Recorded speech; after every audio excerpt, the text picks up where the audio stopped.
Good morning from Boracay again. Ngayon ay aming day 5 na. So, dito pa rin kami kasi Wednesday pa yung fly namin pabalik. So, update tayo sa Baguio rito. Ito, mas maraming ulan na ngayon. Kahapon kasi, panay hangin tapos pabugso-bugso yung ulan pero hindi ganun, hindi tulad nito. Yan, mas marami na yung ulan ngayon. Mas purong hangin kahapon. Kaya, yun, di ba? Yung sa last vlog ko, pumunta pa kami sa tabing dagat. Nakita mo yung lakas ng alon at lakas ng hangin. Pero ambon-ambon lang yung nararanasan. So ngayon, ayun, dito pa rin tayo. Sana tumigil na yung ulan para itong natitirang 2 araw namin makapaggala pa kami. Total, nandito na rin kami sa Boracay. Tapos, sina teens, sina mother-in-law, sina bayaw, nag-breakfast sila sa taas. Tayo, the usual, naka-fasting tayo. Yun, ginagawa rin naman natin yun sa ibang bansa pag may breakfast sa hotel. Hindi na natin ina-avail dahil naka-fasting tayo. Kaya iwan lang tayo dito sa room. Nag-aayos-ayos. Pero in a few minutes may pupuntang housekeeping dito para mag-replenish ng mga towels, maglinis ng lugar. So kailangan na nating kumilos. Kanina pa ako actually gising. Nag-update lang tayo sa mga kamag-anak sa Manila kung ano nangyari sa Baguio, si Juan. Dahil ang Luzon ang kasama na rin ng Maynila ang pinaka talagang tatamaan ng bagyo. Pero good news, marami na ako nakikitang balita sa Facebook or sa YouTube. Humina yung bagyo dahil daw sa Sierra Madre na bundok. Yun. So malaking tulong yung bundok na yan dahil ilang bagyo na yung kanyang pinahihina. So, wag kalbuhin, no? Wag na nilang pakailaman yung bundok na yan. I-protect na nila kasi yun, malaking bagay. Isipin mo yung super bagyo, ginawa niyang bagyo na lang. Humina talaga. As in, sabi nga ni Mama ang forecast kasi dun sa amin sa Las Piñas, talagang signal number 3. So, isipin mo yung signal number 3. Malakas na hangin. Yan, may ulan. Pero wala naman daw halos magdamag. So, good news yun. At kung meron pa rin bagyo doon, sana wag na. 'Di ba? Ganun na lang. May ibang parts daw sa lugar namin na brown out. Pero yun, buti kina Mama walang brown out. So tayo dito yun ang sitwasyon. Siguro na tong ulan na to tsaka yung hangin ulit Ayan mahangin pa rin Ayan. Pakita ko yung yung dagat. Ito pala yung sitwasyon. Ayan. Lakas pa rin, 'di ba? So kung titingnan mo banda ron, medyo maalon pa rin. Pero, ayan, yung hangin. Siguro na yan. Yung buntot na lang ng bagyo. Sana matapos na. So, kaninang umaga wala naman to Bigla lang, bigla lang nag-eksena ngayon. So, ayun. Tingnan natin anong pwede nating gawin sa ating day 5 dito sa Bora. Yun, sabi ko nga kanina, sana tumigil na to para makagala ulit kami sa Station 1, Station 2. Which is plano namin kahapon, di na namin nagawa. Kasi ngayon, paparating yung bagyo. So, ready lang ako. Mag-shower muna ako bago dumating yung housekeeping para tapos na tayo. Yan, updated din tayo sa nangyayari dyan sa Luzon, no? So, nood-nood lang tayo ng news. Tapos nandito na yung housekeeping. Alam mo yung dumi, Yan yung mga hinangin galing sa mga puno. Marami-rami rin,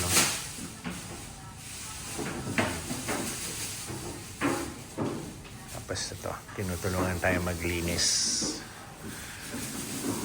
Yan. Tumigil na yung ulan. Tapos medyo may kaunting araw. Kita ba? Nagpapakita pero maulap pa rin, tsaka yan, mahangin. Sana tumuloy-tuloy na yung araw, no? Tapos mawala na yung makakapal na ulap. So ito ang sitwasyon ng dagat. 11:55 umaga. Naglalakad kami sa Saffron ulit. So magtutuloy-tuloy ito sana, no? Para makalabas kami.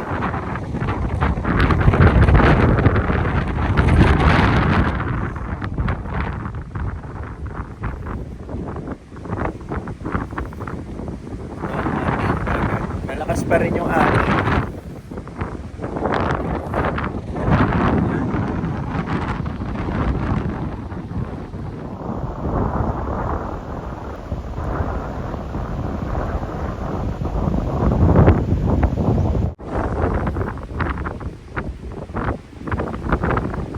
Malakas pa rin yung alon.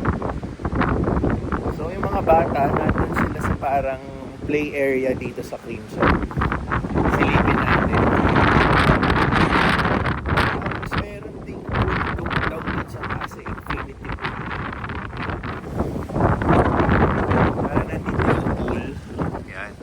Yung mga damo-damong yan, nandiyan yung infinity pool overlooking itong buong beachfront. So maakyat kasi tayo dito. May daan doon pero nakasara. Siguro mamaya or bukas kasi hanggang Wednesday pa tayo eh.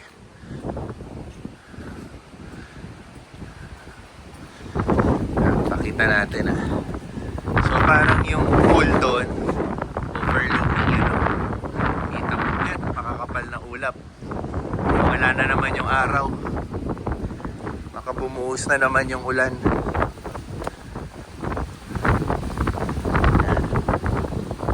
So ito yung sinasabi ko. Nakasara yung paakyat. Dito yung papuntang pool eh. Nakasara siya.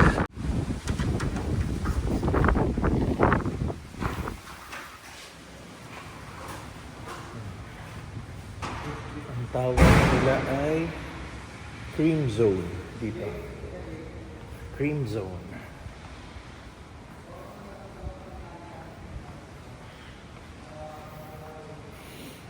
Dito spa. Ito. Nandito sila. Ay, silipin ko lang. Ay, wala na sila. Yan, di ko na sila naabutan. Pero ito yung itsura niya. Parang mga laruan ng mga bata. Even doon, dito may mesa. May educational rin. Tapos ito. Sige ate. You're welcome. Yan, di na natin sila naabutan. Umalik na siguro sila sa room ni na DJ. Kasi wala si Pixar sa sa tawag doon. Sa room namin. Ngayon, may showing ulit na pelikula. Tignan natin kung ano naman ngayon. Ito. Now, dito yan? Hindi na doon? Now showing Fantastic Four. Ay, nagsimula na. Nagsimula na 11:30. Indiana Jones X-Men. So, silipin ko lang So, ganito yung itsura niya. May popcorn, tapos, yan, may movie. Walang nanonood. Sayang na kung pwedeng pa-reset na lang tapos ako. So lang may next movie, baka may pumunta sa Indiana Jones. Fantastic Four sana. Biglang bumuhos yung ulan. Dito na lang tayo. Palipas mo na tayo oras nito. So ito nga pala yung gym niya. Mas mapapakita ko na ng buo. Kasi before, pag nag-gym ako, puno ng tao. Ayan. Pakita ko lang yan. May treadmill. Ngayon, dito lang tayo. Lakas ng ulan. Kahit magdala tayo ng payong, hahanginin lang yung payong. May provided na payong dito. Tapos, ito pala sa harap ng art room. Nasa art room nga pala yung kung saan showing yung yung mga movies ngayon. Okay, sa harap niya, mayroon ding library, which is yun. Ito yung library niya. So, malamig din siya pag pumasok ka ng aircon. Tapos, yun, hindi man tayo mahiling magbasa ng libro. Pero pwede tayo tumambay siguro. Pwede akong umupo-upo, mag-edit ng vlog. Pero, mas masarap yung sariwang hangin eh.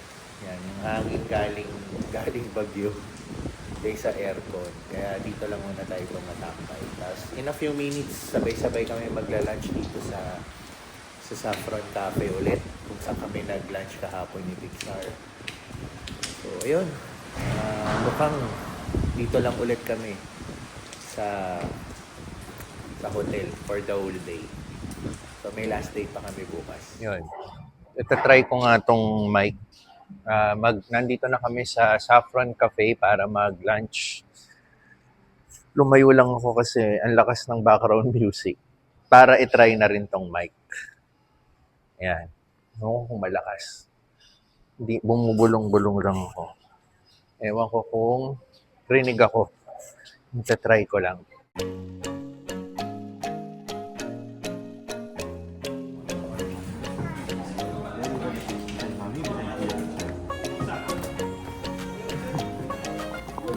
Thank you. Yan ka na naman pag ikaw nalaglag dyan. Diyan ka ulit. So, I'll sit here. okay na ba? Punta kaming D-Mall ulit. Umaraw na eh. 1 month for 1 month. Wala nang ulan. 4. So magagala kami sa Station 2.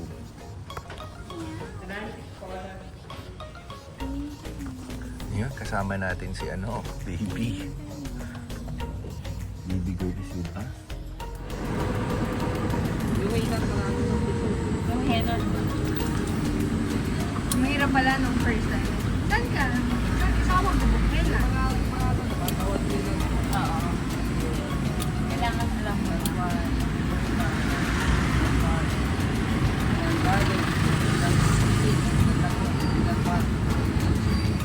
Ito na kami nagpababa ulit sa Henan tulad nung isang araw. So, nandito ulit tayo sa beach. Yan. So, ito yung a day after nung signal number 1 kahapon, no? Ngayon, ang ganda na ng weather.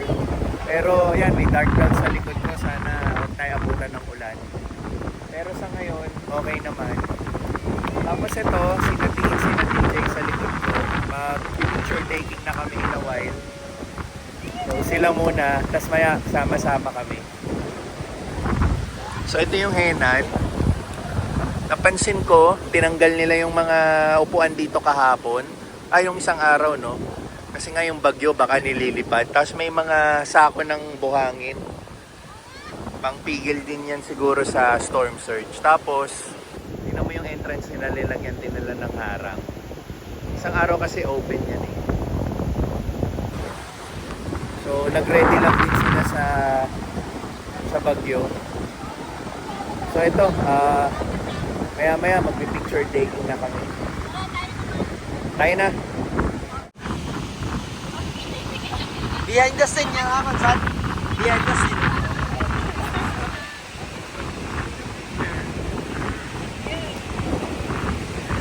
Behind the scene ako ngayon.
Lakad ulit. Sunog-sunog oras. Lahat pala sila, nilagyan na nila ng tapal yung ano nila, no? Ibig sabihin, matindi talaga yung storm surge nung kahapon. Dito, umabot talaga yung tubig dito. Magta-try daw kami sa Cocomam.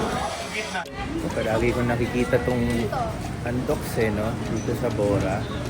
Yung mga nagpa-vlog, yung mga nagpa-picture.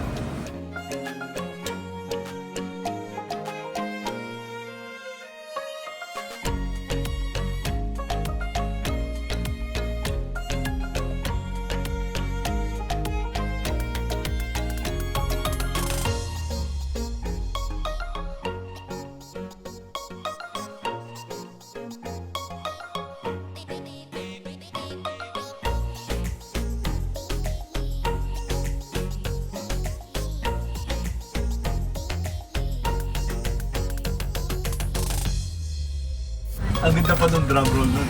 Dig, dig, dig. Well, you know the song? Pokemon. What song do you know?